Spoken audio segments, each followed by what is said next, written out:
짜잔, 까봅시다. 어? 아, 아, 어, 자, 이번에는 뭔가 추론 문제가 나오는 거 봅시다. 자기 치유 소재가 핵심하다, 그죠? 시간이 지남에 따라서 균열이나 부식은 썩어 들어가는 거, 녹쓰는 거, 생기는 금속이나 플라스틱, 콘크리트 같은 재료에 첨가되어 무엇인지 설명해 준다, 그죠? What? 이러한 손상을 스스로 치유할 수도 없는 물질을 말하는데 자기치유 소재, 이와 관련된 기술을 자기치유 기술이라고 한답니다. 자, 기본 원리는 금속, 플라스틱, 콘크리트 같은 재료를 강력 접착제와 유사한 보건 물질에 첨가함으로써 균열이나 부식이 일어날 경우 첨가되었던 보건 물질이 흘러나와 굳어져 균열이나 부식을 메우고 손상된 부분이 저절로 복구되게 하는 것이다. 로탁세인이라는 분자 구조물은 얇은 실 모양의 분자에 고리형 분자를 깨어낸 형태다. 얇은 실의 고리? 뭐지? 이 분자 구조물의 분자 끝부분에 분산과 알코올이 결합한 로탁세인 분자 간에 강한 접착성이 생긴다. 이는 원자가 전자를 공유하면서 마치 본래부터 하나의 물질인 것처럼 강하게 달라붙는 공유 결합의 원리를 이용한 것이다. 예, 원자 하나, 원자인데 얘가 이렇게 전자를 가져야 되는데 얘도 이렇게 같이 하고 이 전자가 여기도 도는 거지. 그래서 서로 전자가 같이 이렇게 도는 이거를 우리가 공유 결합이라 한답니다. 이렇게 만든 로탁세인 결합물을 특정 재료에 반죽하듯이 섞으면 이 혼합물은 자기 치유의 속성을 가진다. 이 자기 치유 기술은 로탁세인, 별도의 보건 물질을 활용하여 균열이나 부식을 메우는 방식의 다른 자기 치유 기술과는 달리 화학적 결합이 다른 점. 재료 자체가 자기 치유, 혼합하는 게 아니고 재료 자체가 그렇대. 그러니까요, 상대적으로 유연하고 부드러운다. 알코올과 결합한 로탁세인이 분리되면서 재료 간에 생긴 균열이나 부식을 메우는 방법이군. 보고물질 지속적으로 가는 거 아니죠? 분리되는 것도 아니고. 무슨 말이야, 이건 또. 재료 자체가 변하는 거죠? 구별되는 면이 있고, 차이죠. 뭐야? 첫 번째 문단만 읽었는데, 무슨 문제인가 보고, 이 문제에 맞춰서 지문을 읽으려고 쌤이 읽었거든? 첫 번째 문단만 읽어도 답이 나오고, 여기만 꼼꼼히 읽어도 답이 나오네. 이렇게 쉬운데 왜 우리는 틀릴까요, 여러분? 꼼꼼히 안 읽어서 그렇습니다. 꼼꼼히 읽어야겠습니다. 뭐야? 바로 그 다음 넘어갑시다. 홀름스트로임 말 어떻게 어렵네. 고용 계약에서 할 수 있는 여러 가지 문제점을 검토한 후 바람직한 계약의 모델을 제시했다. 홀름스트로임이 사람 이름이었네. 그는 기업의 주주, 전문 경영인이 맺는 계약에 있어서 발생할 수 있는 문제를 분석했는데 문제의 본질은 쌍방의 이해가 상충한다는 데 있다. 상충 서로 부딪힌다 이거죠. 자, 전문 경영인을 A를 합시다. 전문 경영인이 단기 순이익 등 단기적 성과를, 자, 단기적 성과, 짧은 기간 안에 성과를 내는 게 단기적 성과, 기초로 하여 상여금을 받는 계약을 맺은 경우 이만큼 성장시키면 돈 얼마 주겠다. 시장 경제 상황이 좋아져서 기업이 이익을 내게 되면 전문 경영인이 경영 능력과는 상관없이 그냥 경제 상황인데 업돼서 그냥 되는 거죠. 높은 상여금을 받는 문제가 생길 수가 있다. 이는 성과 측정이 제대로 되지 않는 것으로 이를 해결하기 위해 홀룸스트레임은 경영인의 성과를 정확히 측정하여 반영하기 위해 같은 업종에 속한 회사들의 평균 실적에 비해 그 회사 실적이 상대적으로 얼마나 증가했는지에 따라서 상여금을 주는 것이 타당하다. 오호, A 기업, B 기업, C 기업 비슷한 직종인데 얘는 40% 올랐고 얘는 50% 올랐고 얘는 60% 올랐으면은 오히려 얘가 더 못한 거잖아. 못한 건데 어쨌든 40% 성장시켰으니까 돈 내놔 이렇게 할 수도 있다 이거지. 그죠? 그래서 상대 평가를 해보자 이거죠. 주주와 전문 경영인 간의 계약뿐만이 아니고 회사와 사원 간에 맺는 계약에서도 문제가 있을 수 있다. 회사 내에서 소집단 혹은 팀으로 작업하는 경우 팀 전체의 성과는 측정이 가능하지만 개개인의 성과 측정은 어렵습니다. 개개인과 계약 체결 시 회사와 사원 간의 정보 차이가 발생할 수밖에 없으며 각각의 구성원들은 팀 동료에게 무임승차하고 싶은 유혹에 빠지기 쉽다. 이를 공동작업하에서의 도덕적 해이라고 부른다. 홀룸스트렘은 팀 동료의 노력에 무임승차하려는 개별 팀원의 문제를 심각하게 지적한다. 한 근로자가 열심히 일해도 다른 근로자가 열심히 일하지 않으면 전체 성과가 낮게 나타날 수 있다. 이를 해결하기 위해 그는 팀 전체의 노력으로 얻은 산출물이 기대치에 미치지 못할 경우 상여금을 지급하지 않는 계약을 체결하는 방안을 제시했다. 어, 팀 전체의 노력으로 얻은 산출물이, 음, 그죠? 그 팀 전체에 안 주는 거네. 그런 계약 체결하게 되면은 어떤 사원이 노력을 기울이지 않고 무임승차할 경우 팀 전체의 보상이 적어질 수 있기 때문에 협업의 효율을 높일 수 있다고 하였다. 4번, 5번 두 개나 있네. 전문 경영인은 시장 경제가 좋을 경우 자신의 경영 능력과 상관없이 항상 보상을 받을 수 있다. 상대평가를 하면 안 되잖아. 그죠? 전문 경영인의 성과를 보다 정확히 파악하려면 지난해의 성과가 아니고 다른 기업들하고 보랬죠.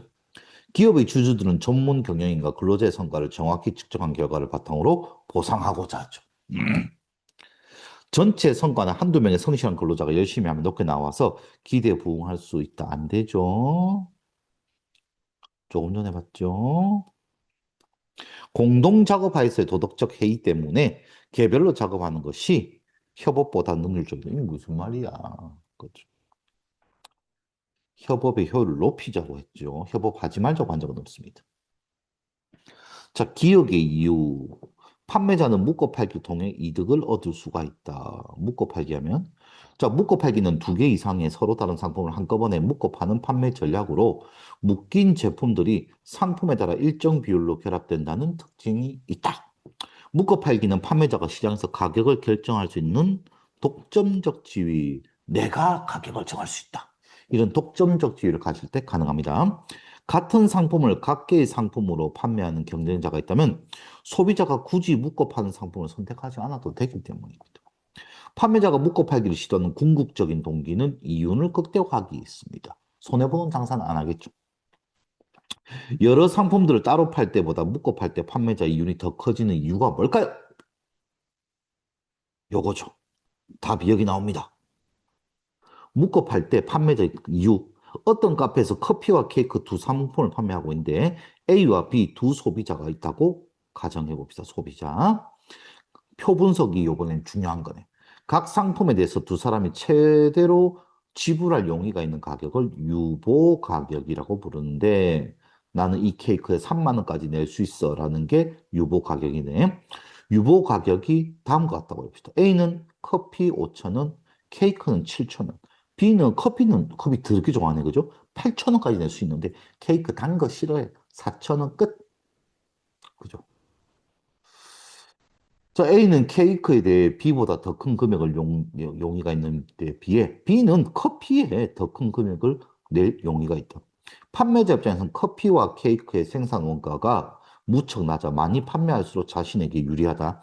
만약 커피와 케이크를 따로 팔기로 했다면 커피 가격은 얼마로 해야 됩니까? 팔아야 되니까 5천 원에 해야 되고 케이크는 4천 원에 팔아야 되네. 그죠? 그럼 9천 원이네. 두 명한테 팔았으니까 18,000원이 된다. 그런데 12,000원에 두 개를 묶자 이겁니다. 두 개를 묶으면 12,000원, 12,000원. 총 수입은 24,000원으로 6,000원을 더 버네. 어,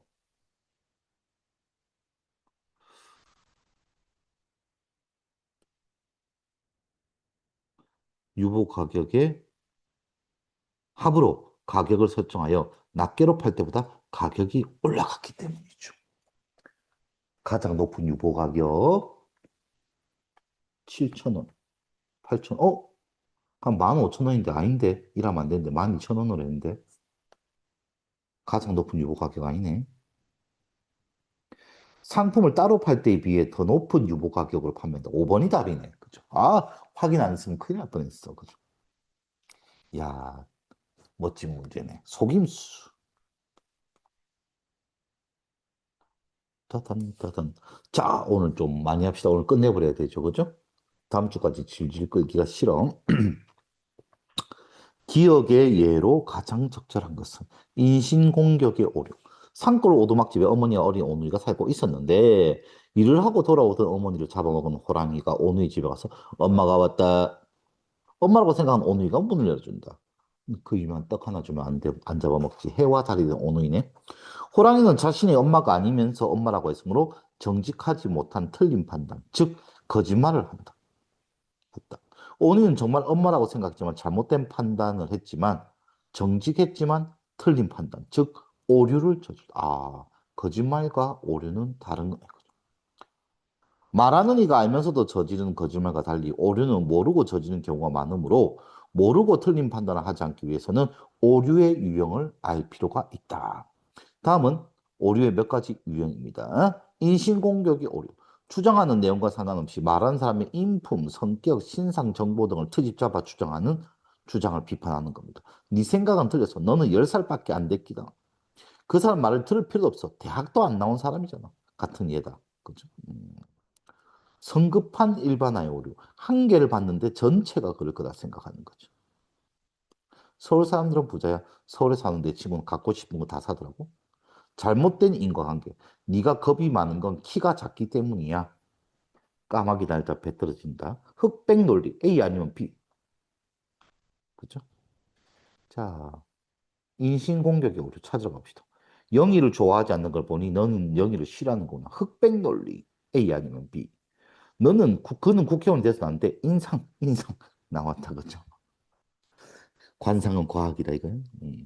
오늘 우리 축구팀이 진 것은 네가 축구 경기를 봤기 때문이야. 인과의 오류. 그죠? 잘못된 인과관계의 오류. 매년 크리스마스 땐 눈이와 작년과 재작년에도 그랬거든. 성급한 일반화의 오류. 지은이는 놀이공원 싫다고 하지 않았어. 좋아할 거야. 흑백 논리. 그죠?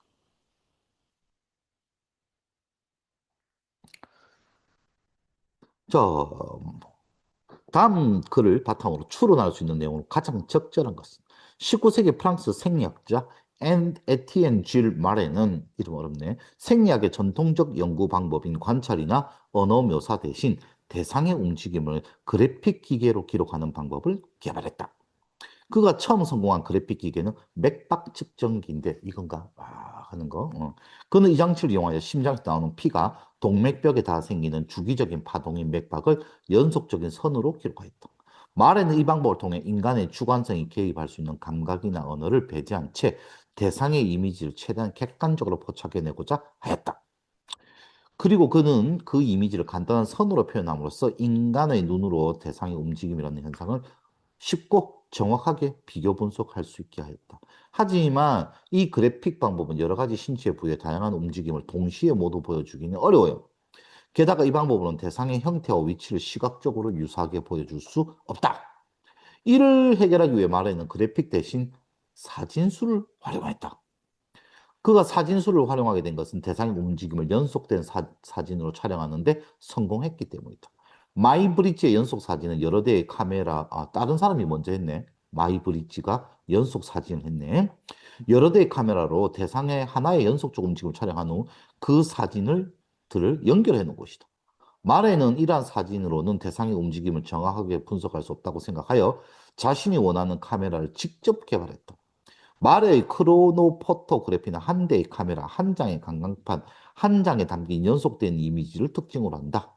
크로노포토그래피에는 한 장의 사진 속에 움직이는 대상의 연속된 이미지가 모여있다.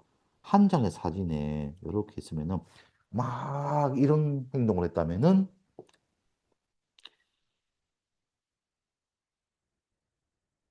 막 이렇게 되어 있겠네. 그죠? 대상의 움직임을 그래픽 기계로 기록하는 방법보다 생리학의 전통적 연구 방법에 여러 장의 사진을 연결해 놓은 것보다 한 장의 사진에 연속된 대상의 이미지 움직임을 더 정확하게 분석할 수 있다고 했죠. 한 장의 사진. 시간 간격의 균일, 대상의 움직임을 연속적으로 사진을 촬영하는 데 성공하기 때문에 얘가 먼저 개발하고 얘가 나중에 했죠. 인과관계의 오류. 줄말에는 여러 신체 부위의 다양한 움직임을 동시에 보여주기 위해 그래픽 기계가 아니고 크로마토그래프, 크로마토, 크로노 포토그래피, 크로노 포토그래피 요걸 사용했답니다. 끝이네. 다음 주에 또, 요번 주죠. 오는 주에 또 연습할 거 주겠습니다. 자, 읽었던 거 또 읽고 또 읽고, 같은 글을 두 번, 세 번씩 읽으면서 분석을 잘 해보는 것도, 우리가 해봤던 거. 핵심 정리, 핵심어 찾기, 소주제 찾기, 그죠? 소주제 다 찾으면 글 전체의 주제도 한번 찾아보고, 이렇게 해야 글 읽는 비문학 분석하는 능력이 길러집니다. 오늘 수업 여기까지. 설마 녹화 안 한 거 아니겠지? 아.